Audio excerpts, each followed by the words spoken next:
आज या ठिकाणी सावित्रीबाई फुले पुणे विद्यापीठ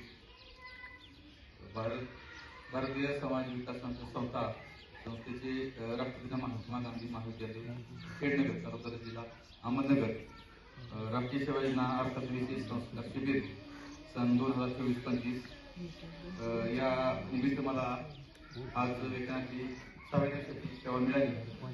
त्याबद्दल कॉलेजचे प्रमुख डॉक्टर कुमारी सप्तरी साहेब, डॉक्टर परवीन सप्तरी साहेब, या कॉलेजचे प्राचार्य नितीन सर, उपप्राचार्य मंत सर, त्यांचे सहकारी काळे सर, अमोल बेसे सर, शिक्षक वृंद, मला या ठिकाणी तसं पाहिजे तर मी या विद्यालयाचा विद्यार्थी शिक्षणात 7-8 वर्ष गॅप पाडल्यानंतर मी इथं एक व्याख्यान दिलं होतं आणि तिथून पुढे करायचं मला सरांनी सांगितलं। त्यावेळेस सर शहादे सर होते, सरांना लक्षात नाही होत पण फुटकर सर होते, त्यानंतर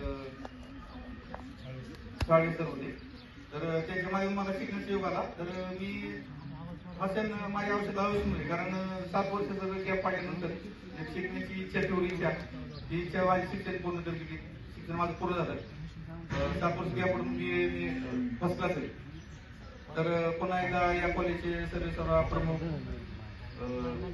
प्राचार्य उपप्राचार्य शिक्षक कर्मचारी वृंद मला या ठिकाणी कॉलेजची संधी दिली किंवा या ठिकाणी व्याख्यानाचा योग आणला, त्याबद्दल त्यांना धन्यवाद। माझ्याकडे जो विषय आलेला आहे तो नैसर्गिक शेती काळाची गरज। आता या ठिकाणी माझ्या कामाचा परिचय दिला, जास्त परिचय देण्याची आवश्यकता नाही। तर नैसर्गिक शेती ही जी नैसर्गिक शेती निसर्गाच्या नियमानुसार की जसं की निसर्गाच्या आपल्या आपण झाडाला कुठे खत टाकत नाही, कुठे काही औषध नाही किंवा काही नाही, तशी नैसर्गिक शेती। तर या नैसर्गिक शेतीचे प्रमुख वैशिष्ट्य या शेतीला रासायनिक खत औषध बियाणे जरी असली तरी केमिकल्स नाही किंवा कुठली फवारणी नाही। तर या शेतीचा मुळी काय सांगतो मला, पद्मश्री डॉक्टर सुभाष पाळेकर 2005 मध्ये त्यांचं एक दिवसात कार्यशाळा ठेवली होती।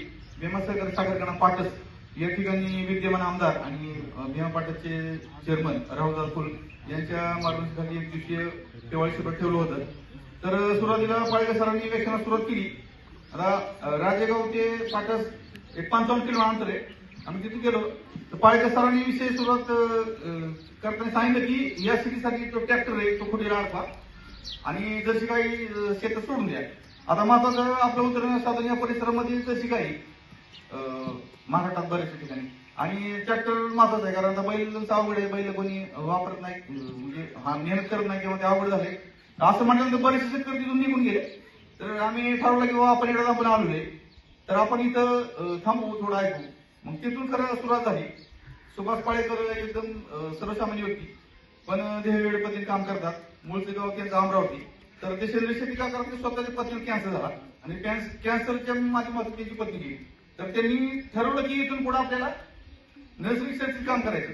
तर ते भारतात नव्हे तर भारतात बाहेर जाऊन नैसर्गिक शेतीचं काम करतात। त्यांनी इतकं काम केलं की त्यांना एक 5 वर्षापूर्वी चंद्रबाबू नायडू आंध्र प्रदेशचे मुख्यमंत्री यांनी पंतप्रधान मोदीजी यांच्याकडे त्यांच्या पद्मश्री पुरस्कार शिफारस केली। महाराष्ट्रात काही व्यक्तींनी त्यांची शिफारस केली नाही कारण तुम्हाला माहिती बेसुमाराची रासायनिक खत त्याचं उत्पन्न हे मोठं षडयंत्र आहे।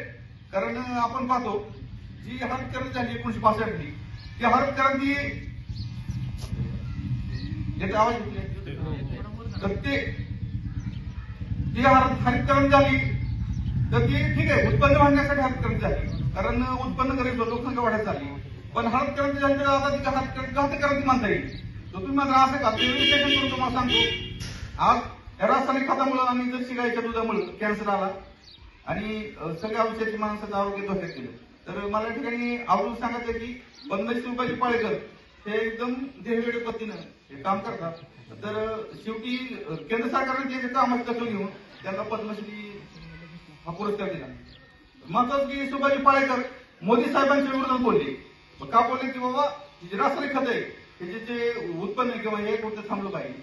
परंतु आता आपण पाहतो जे सत्य असतं खरं असतं त्याच्या बाजूने लोक कमी असतात. आता ही सेंद्रिय शेती करताना आम्हाला घरातून विरोध आहे, अजूनही विरोध आहे आम्हाला. कसं होतं, आपली भीमा नदी वरून खाली वाहते, म्हणजे प्रवाहाच्या विरुद्ध आम्ही प्रवाहाचं जर बरोबर गेलं तर काही अडचणीत नाही, पण आम्ही प्रवाहाच्या विरोधात काम करतो. आता नैसर्गिक शेती मित्रांनो प्रवाहाच्या विरोध होते का, तर या शेतीला आता आपण पाहतो, जर हे उत्पन्न माहिती या शेतीचं उत्पन्न कमी निघतं. जर समजा आपण वांगी लावली, समजा तर वांगी जर रासायनिक शेतीमध्ये जर 10 कॅरेट निघली तर आपल्या सेंद्रिय शेतीमध्ये 3-4 कॅरेट निघतात. साहजिकच आहे, आज उत्पन्न वाढलं पाहिजे किंवा नफा मिळाला पाहिजे. परंतु मला एक आवडून सांगायचं आहे की सेंद्रिय शेती का गरज का, तर आज बेसुमार औषध खत यामुळे आपलं आरोग्य धोक्यात आले. माणसाचं आयुष्य जागतिक आरोग्य संघटनेने सर्वे केला, पाठिंबा सर्वे केला, तर 59 वर्षावरून माणसाचं आरोग्य 69 वर्ष झालं, म्हणजे 10 वर्ष आयुष्य वाढलं. पण असंख्य रोगाने माणूस ग्रसले आपण पाहतो. आज प्रत्येक घरामध्ये पेशंट आहे, तर याला कारण नाही रासायनिक खत. हे कुठेतरी बदललं पाहिजे.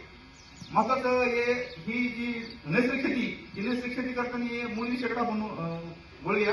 तर मी इतिहास पाहिला मी शेती का करतो आणि सुभाष पाळेकर काम तुम्हाला कसं आहे किंवा त्यांनी कशी सुरुवात केली, तर त्याविषयी आपण ऐकलं. तर ह्याच्यामध्ये महत्वाचा विषय शेतीसाठी खत किंवा बाकीचं जे मेन जे घटक आहे जीवामृत. आता जीवामृत पद्धत कशी तुम्हाला सांगतो,